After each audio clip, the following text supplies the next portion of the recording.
رمضان يا رمضان رمضان يا رمضان رمضان يا رمضان رمضان يا رمضان بسم الله الرحمن الرحيم. السلام عليكم ورحمة الله وبركاته. நான் தாருல் ஹிக்மா கலாபூடத்தில் தரம் 2 கல்வி கற்று வருகிறேன். எனது பெயர் முஹம்மது ஜசீம் ஃபாத்திமா யுஸ்ரா.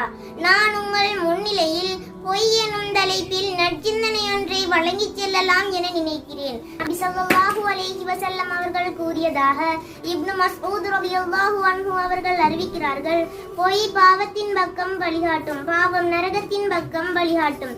யார் ஒருவர் அதிகம் பொய் உரைப்பவராக இருந்தால் அவர் அல்லாஹ்விடத்தில் பொய்யர் என எழுதப்படுவார். புகாரி. எனவே நாமும் இந்த ரமலான் மாதத்தில் பொய் பேசாது எமது நாவை கட்டுப்படுத்தி இம்மையிலும் மறுமையிலும் வெற்றி பெறுவோமாக. நன்றி. வஸ்ஸலாம். அஸ்ஸலாமு அலைக்கும் வரஹ்மத்துல்லாஹி வபரகாத்துஹு.